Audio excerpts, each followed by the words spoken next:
Hello, you're listening to The Booking Club, the podcast that brings you today's leading authors and commentators from a table at their favourite places to eat and drink.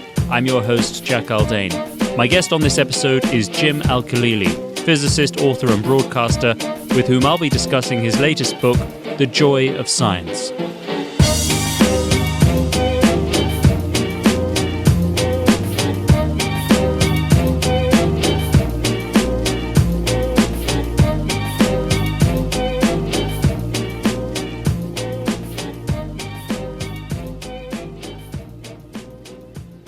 Every summer, if the opportunity presents itself, there's nothing I like to do more than to spend a week on what I like to think of as the balcony of Britain, the south coast of England where I grew up. And as luck would have it, my next guest, himself a local, is free to join me this afternoon in Southsea. He is the physicist, best-selling author and presenter of some of the BBC's most engaging science programmes so far this century, Mr. Jim Al-Khalili. Jim, what a pleasure. How are you? I'm very well, thank you. Glad to be here. So why are we sat here then in Rocker, this little place you know in Southsea? So this little restaurant, I've been to a few times. It's 5 minutes walk from where I live. So if my wife and I want to go out for a bite to eat, somewhere like this, in fact, you might see there are a number of restaurants along this road leading up to Southsea Seafront, down up to the Common. Some very nice ones. Rocker is, I don't know who runs it, I don't know the owners, but I know they do nice, straightforward food. It's a place we like to come to, and it's just, as I say, so just on our doorstep. We don't have to drive anywhere. It's a lovely place, and if I've read that plaque on the wall right, it opened in 2020. So it's fairly new to the scene here. It is fairly new. I think a lot of the restaurants do have there's a turnover of lots of establishments along this particular road, Osborne Road in Southsea. This one seems to be very popular. So since it opened, it's, here we are sitting lunchtime and it's relatively quiet. You come in the evening and it's heaving. How would you describe the menu here? Well, I'm not a lover of seafood, which, living on the coast might seem a bit strange, but pub food is fine, and my wife and I like going for walks in the countryside, and so it's always very nice at the end of a sort of 8-10 mile walk to stop at a pub and have a pie and chips or bacon, egg and chips or something like that. The Rocker is not pub food, but it's not fine dining. But it's pleasant. And the nice thing is a lot of the dishes aren't your generic dishes that you'll find in all the other chains of sort of middle-of-the-road restaurants. It has some uniqueness to it, which I really enjoy. I'm with you on seafood. I mean, a lot of it is the smell. It's the culinary dark web, isn't it? Exactly. I love cod and chips. I love a tuna sandwich. It's not anything from the sea. The thing about today, of course, is that we are in the middle of a heat wave, some of the highest temperatures on record in this country. So this is normally the sort of time where people like you risk getting sucked into the moronic inferno of Twitter to dispute with conspiracists about the facts of what's happening. Do you try and avoid that at all costs, or do you still find yourself thinking, why did I get into this? I'm very good at avoiding it. I mean, every now and again someone will say something so dumb that I feel I have to, as my wife would say, slap them down, which is not nice. I mean, it's, but sometimes, a response is, I think, necessary. But I never do it in an unpleasant way. I, slap down in the gentlest of possible ways. But I never then engage beyond that. I mean, people, as you say, get sucked down into Twitter, into the rabbit hole. And then it can be very tempting, yeah. And then someone says something and then they have to respond. And arguments on Twitter never lead to any resolution, because people who tend to argue on Twitter tend to be so firmly fixed in their views and opinions and ideologies that no one's going to change anyone's mind. So I tend to watch it as a spectator. Sometimes if someone's insulting to me, I'll say something that is not physics related, and someone will respond usually with, stick to physics, Jim. That's red rag to a bull, because then I will say, I'm sorry, but I thought we lived in a democracy. Am I not allowed to have an opinion because I'm a scientist? And I'll say that and I'll step away. Invariably, because I have a large following on Twitter, people will jump in to defend me, my attack dogs, I call them. I don't need to get involved in arguments. I can sit back and watch this toing and froing. But it's a shame. It's a shame that Twitter is so polarizing, because I don't think it leads to any enlightened resolution. There are so many issues that are complex, that are nuanced, that require careful debate, without heated argument, and we find that's absent on Twitter. Twitter is just there for the two extreme views that are both 100% certain that they're right, firing missiles at each other. Yeah. To get away from the misery of Twitter and onto the joy of science, your latest book, so-called, presumably, because thanks once again to the work of scientists, the pandemic, though perhaps not completely over, is now significantly more manageable, hence why we're able to sit here today with our lovely New Yorker mocktails. But it has come at a price for public trust in many things, regrettably and perhaps most unfairly of all, you might argue, science itself. Tell me, who is the joy of science for? Because when I read it, I felt you were speaking simultaneously to those who underestimate science, but also those who perhaps overestimate its power and true purpose. It's a sort of corrective, isn't it, to the anti-science brigade and then the devout, almost religiously dedicated wing. Yes, I think that's right. I mean, it's rather different from my other popular science books in the sense that I'm certainly not preaching to the converted. I'm not explaining fascinating physics about black holes or quantum mechanics. Partly the book is a celebration of science and science's achievements, but it's also explaining how the process of science works. I start off the book by saying science is not a collection of facts about the world. That's called knowledge, and there are lots of ways of gaining knowledge. Science happens to be a very reliable way of learning about how the world is because it relies on this thing called the scientific method. So really the book is an appeal to wider society, non-scientists, both those who are nervous about or suspicious about science, and those who think that science somehow is going to solve all our problems without question, to say, look, this is how science works. In science, we make mistakes. We're allowed to make mistakes. We try and examine our own biases before we attack the views of others. And importantly, as you say in the book, it actually gives a true scientist more pleasure to discover that they're wrong, so that they know what it isn't Absolutely. that they're looking for. It's empowering to admit your mistakes. I always say to people, apart from those directly working on the Large Hadron Collider, most physicists would have been much happier if the Higgs boson hadn't been discovered, because that would have been a surprise and that would have been, a whole new mystery to solve rather than just ticking a box, yep, we thought it was there and there it is. So getting across what's good and what's bad about science.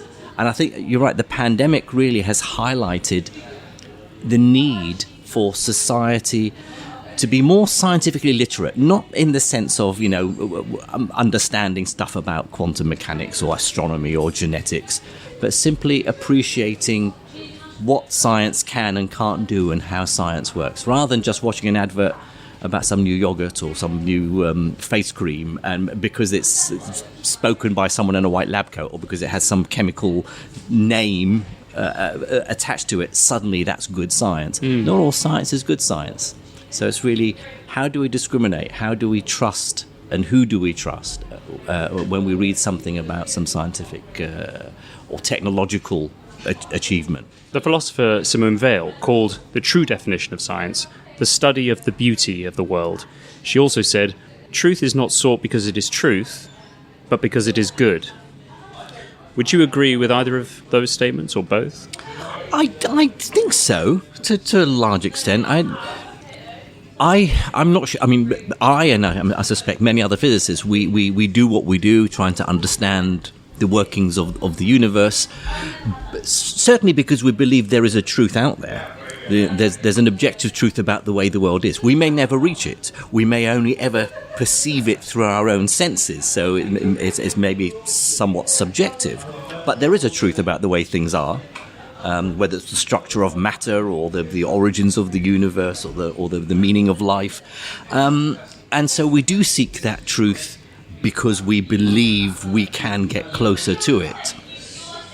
Not all truths about the workings of the world are simple or indeed beautiful. So beauty isn't necessarily the be-all and end-all. The truth is beautiful because it's the truth, not because it has some beauty that's apart from the truth.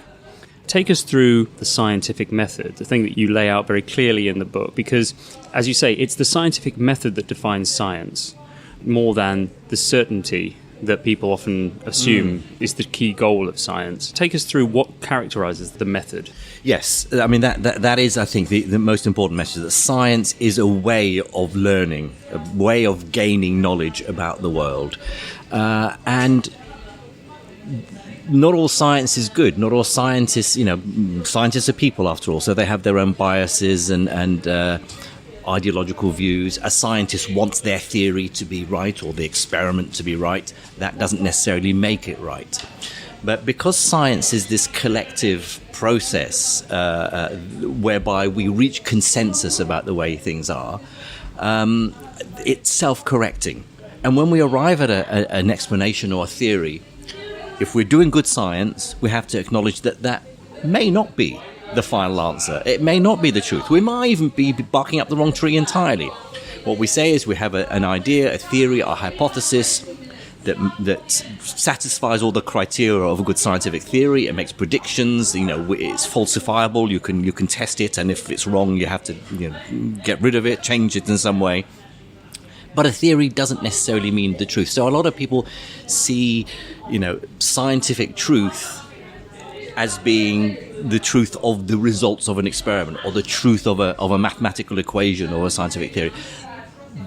It's a process, it's a journey. We don't know how far we've got to reach before we get to that truth. So Isaac Newton comes up with his law of gravitation. That you might have argued that's it. He's discovered what gravity is. Einstein comes along centuries later and says, no, that's not the complete story. Gravity is rather different. It's about the nature of space and time. Einstein may not have it completely right, probably most of the way right, but we may have to adjust his theory of relativity. So science is this continuous process of honing our understanding about the way the world is and getting closer. That ultimate truth may exist out there. We just don't know how far away it is. We don't know how many layers of the onion we've got to peel back. It's not like arriving at something, right, that's it. Well, I'm 100% certain this is right. We can be almost certain that the sun's going to come up tomorrow. The earth goes around the sun. We can be almost certain about Darwin's theory of evolution. But we should never be completely certain. There's always has to be that room that maybe we were wrong. Maybe a new theory will come up that's better, that has more power than the existing one. To go back to the pandemic for a moment, that whole experience seemed to suck the joy out of science for a lot of people. It seemed to make science something that was very much imposed, didn't really give us room for enlightening debate, thought, fascination, but was rather just something we had to live under. But you mentioned in an interview with Sir Patrick Vallance, the UK's chief scientific advisor, that this use of the science, this term that the government confected to tie together all of its research, all of its understanding, and all of the rules that produced, was an unhelpful term, because a scientist no more subscribes to anything called the science than a linguist subscribes to something like the language. Why was that an unhelpful term, particularly during a public health crisis? I think it was broader than that. It wasn't even the fact that science is messy and uncertain and we have to change our minds. But when it comes to government policy, there's lots of other issues that have to be taken into account. There's public acceptability, there's economics and so on. All scientists can do is offer advice based on the best evidence they have at that time. So following the science suggests that there's a truth that we have in our hands. This is the way things are. This is what we have to do, full stop. It confuses people, because then if scientists said, look, following the science means wash your hands and sing happy birthday twice through and you won't catch COVID. And then a few months later, by the summer of 2020, the advice was actually this virus is airborne, and so you should keep windows open and mostly spend your time outdoors, wear masks, social distance. So people said, well, hang on a minute, the science said we don't catch COVID if we wash our hands. No, that was our current understanding based on incomplete information and data. The method of science, the process, is one that's ever-changing based on our understanding. So I think that was the issue, that the science suggested there was some neatly packaged, wisdom, like some sort of holy book that says, thou shalt do this because this is the truth. Science isn't like that.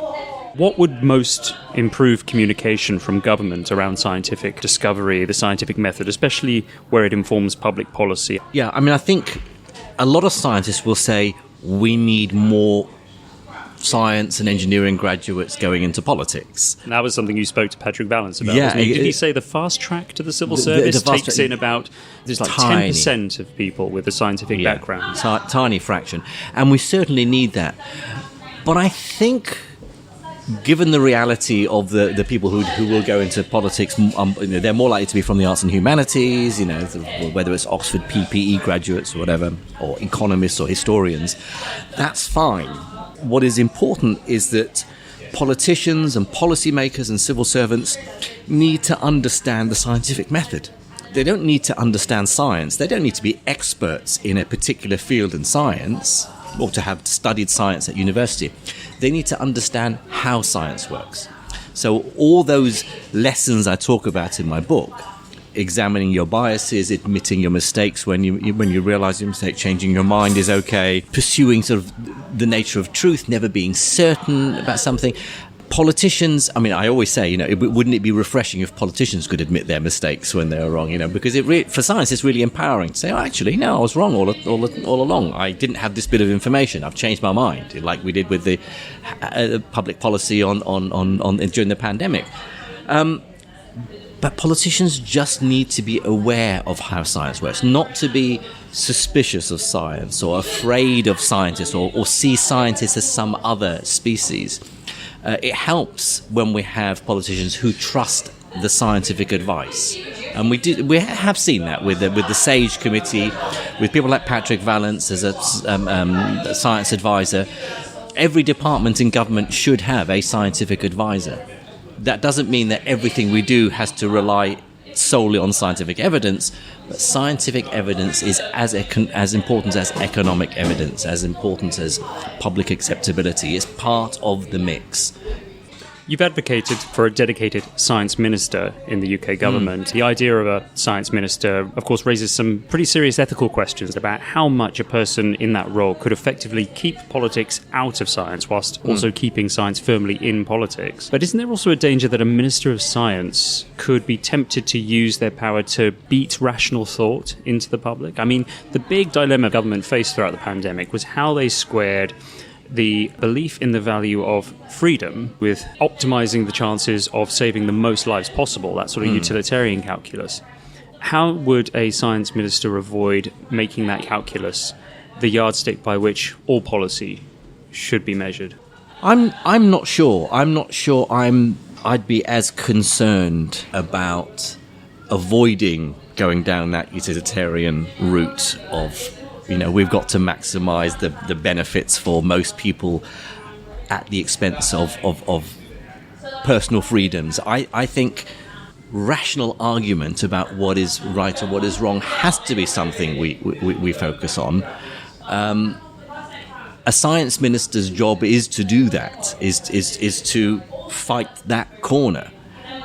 That doesn't mean that those will be policies that will be implemented. And certainly, the Chancellor of the Exchequer is going to argue for, make an economics argument about whether or not to raise or lower taxes. The Chancellor isn't expected to weigh that against public acceptability. That's the job of government as a whole, to say, well, if we raise taxes, particularly in our system in the UK, if we do this, we're not going to get elected next time round, and so on. So I think as a collective, government has to look at lots of different aspects. But I would argue that a science minister's job is absolutely to put across the rational argument based on scientific evidence. They become the spokespersons for the way we do science. Hi, I think we are ready to order, yeah. I think I will order, please, the large chicken Caesar salad. And I'll go slightly less healthy. I'll go for the smoky rocker melt, please.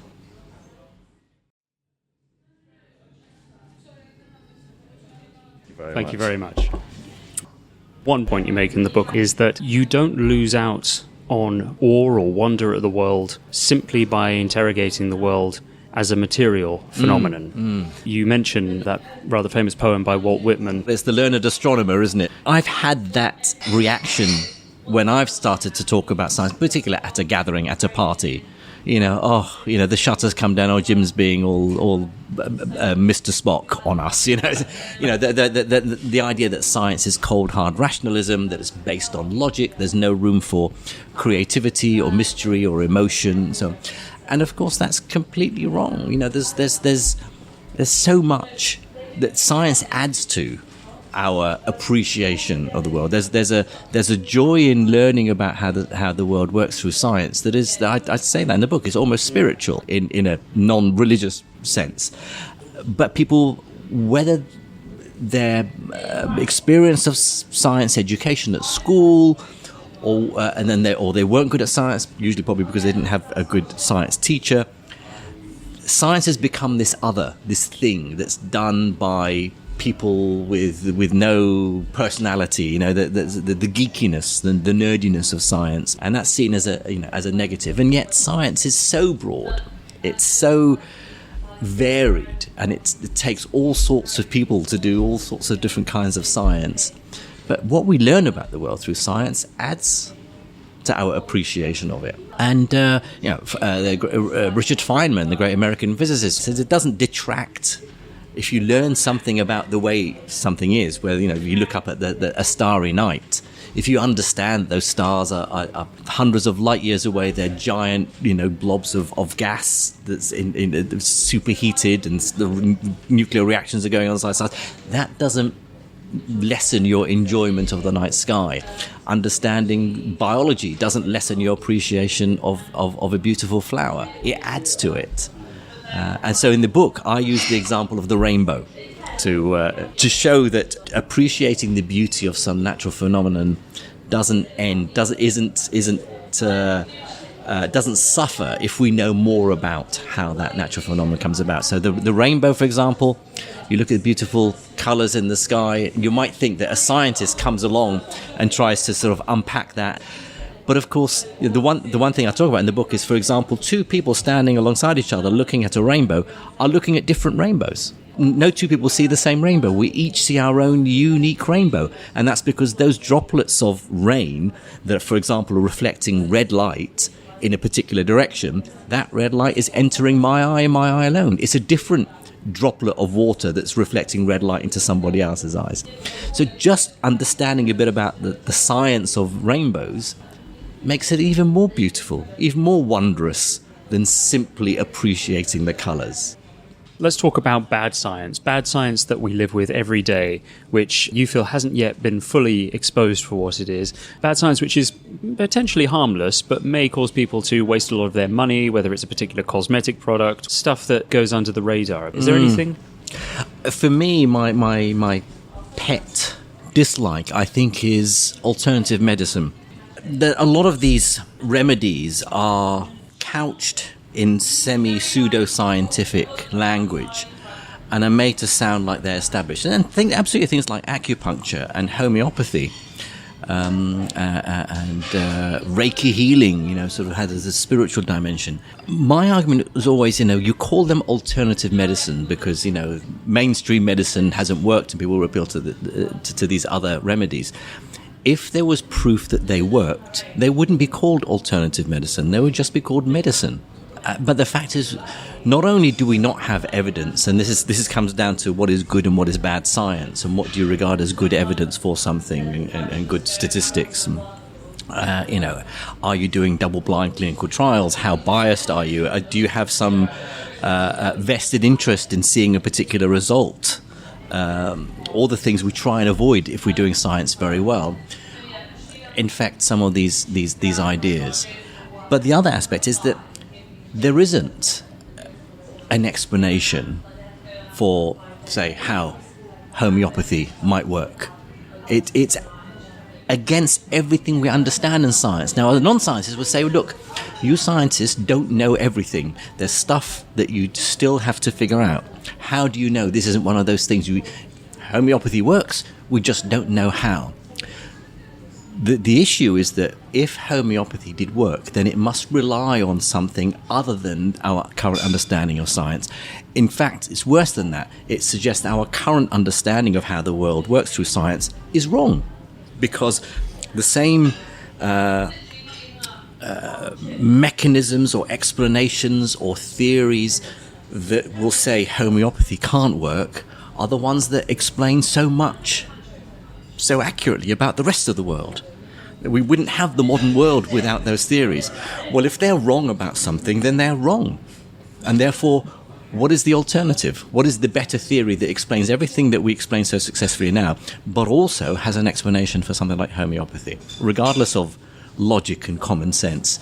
So what I find frustrating very often is that otherwise well-informed, intelligent, good-intentioned people buy into ideas that are anti-science, that are based on pseudoscience, even though they may not realize it, or they may think they rely on good science. And I'm not sure how to, one might argue, well, God bless the placebo effect. Homeopathy works because it's a placebo. You're not having a single atom. The likelihood of a single atom of the active ingredient in this distilled water is so small that it's water, it's a sugar pill, it's a placebo. And people say, well, look, placebo works. Yes, but you're deceiving people. You're lying to people. Ethically, that's not right. You might be making them better, but surely there's a more honest way of using the placebo effect without having to couch it in magic or superstition or spirituality or pseudoscience. There's a rational, logical way of doing things that is more honest. Is there a figure in the history of science that you feel doesn't get as much credit as he or she ought to? For me, I guess there are people like the great English physicist Paul Dirac. Paul Dirac, there was a poll some years ago carried out by a magazine called Physics World, which is the publication of the Institute of Physics, the learned body of physicists in the UK. So, niche magazine. It's the sort of the thing that would appear on Have I Got News for You? They carried out a survey among practicing physicists. And it's a magazine that's read worldwide. And Paul Dirac came second to Isaac Newton. He was the second greatest ever English physicist. He was one of the geniuses of the 20th century. We hear about Schrödinger because we know about Schrödinger's cat that's in the box that's then alive. We hear about Heisenberg because of Heisenberg's uncertainty principle. Paul Dirac was a giant. He was regarded as the genius that all these other geniuses thought was so much cleverer than them. He was the first person to bring quantum mechanics and Einstein's relativity together. He developed quantum field theory, which is the current version of quantum mechanics. He won a Nobel Prize, but he was a very shy character. He was very introverted. He was very much on the spectrum, and he wasn't the sort of person who would push himself forward into the limelight. So it's a shame that someone like Dirac isn't as well known, and yet one of the most famous equations in science is named after him. There's a whole mathematical techniques that carry his name. So as a physicist, you would know the word Dirac, even if it's assigned to an equation or a symbol, even if you didn't know much about the man himself. It's a shame, because he should be better known. Fascinating. Well, I'm sure now more people will know about him. What piece of scientific ingenuity, be it a theory, discovery, formula, or thought experiment, gave you immense joy to learn about the first time, and which has never really stopped giving you joy to think about? There's two, if I can try and summarize them briefly so I don't go on too much and give a whole lecture. Both I encountered as an undergraduate studying physics at university. One is mathematical. We were learning about James Maxwell's theory of electromagnetism, describing the nature of light, electricity and magnetism. And there's an algebraic derivation whereby you start with equations describing the nature of electric fields and magnetic fields. Maxwell was the person to come up with a theory to show they're connected with each other. You can work. I remember the lecturer in the class, when I was a second year undergraduate, going through the algebra on the board, starting with these equations describing electricity and magnetism, and arriving at another equation at the end, which is called the wave equation. And in that equation is a letter, a symbol. And he says, and that letter there, that quantity, that is a very special, important constant. That is the speed of light. And that's where Maxwell showed that light itself is just oscillating electric and magnetic waves traveling through empty space. So the idea that you can start from electric and magnetic fields and arrive at the speed of light, 300 million meters per second, I just found just absolutely incredible. I remember the shiver going down my spine listening to it, and I remember turning around to my friends sitting in the lecture theatre with me, and they just really gave me a lot of abuse for being such a geek. But I still find that incredible. The other example is an experimental result going back to the middle of the 20th century, one of the tests of Einstein's general theory of relativity, whereby it's shown that gravity slows time down. So time runs slower the stronger the gravitational field. This experiment carried out by two American physicists called Pound and Rebka. They had newly discovered that atoms, certain radioactive atoms, give off light in terms of gamma rays of a very specific frequency. And another atomic nucleus nearby, if it's the same nucleus, it will absorb that light because, the amount of energy one nucleus gives off can be absorbed by the other. And so one is excited, it gives off energy, it de-excites, and then the other one absorbs the energy and it excites by the same amount because they're identical. Well, they had identical atoms at the top and bottom of a tower, and the ones at the bottom gave off these gamma rays, and the nuclei at the top wouldn't absorb the gamma rays because they saw them travelling at a different frequency because time was running at a different rate. They dropped those nuclei down the tower, so they're travelling at some speed. And because of the Doppler effect, as it's coming towards you, the frequency, the pitch is high because it's squeezing the waves as it's approaching you. But as it moves past you, it starts stretching the waves to longer wavelengths, so the pitch drops. And so these nuclei are seeing these gamma rays coming up with a particular frequency. And if they're not moving, they won't absorb the gamma rays because the gamma rays are emitted from atoms in a deeper gravitational well because they're closer to the center of the Earth. So their frequency is lower because you can think of their frequency like a clock ticking. So they have a certain frequency. If time is running slower, the frequency is lower. The ticking, the distance between successive waves is longer. You drop them, because of the Doppler shift, as far as those nuclei are concerned, that light is coming at them with a higher frequency. It's the ambulance approaching you rather than the ambulance moving away. And they can drop them at exactly the right speed, so the frequency compensates for the fact that it's lower frequency from the emitted, and they absorb them again. Now, look, this is a whole lecture's worth that I'm trying to explain in a few minutes. Listeners are going to be rewinding this again and again and again. And I'm waving my hands around wildly because I don't have access to a blackboard. But that it blows my mind that is the proof that gravity literally slows time down. That experiment confirmed it. It's called the gravitational redshift experiment. And it's just beautiful. I teach it now to my own students, and I have done for many, many years. And I try and avoid, getting all teary-eyed and shiver down the spine when I'm explaining it, because it still means so much to me. Such rich examples you've given there. Thank you so much for that. This book is such an excellent companion, and I just want to say a big thank you to you, Jim, for joining me to discuss it. My pleasure. I've enjoyed the food as well. The burger was very nice. It's also taught me many interesting things about rainbows, one of which you mentioned earlier. The other, you're going to have to buy the book to find out. Thanks again, Jim.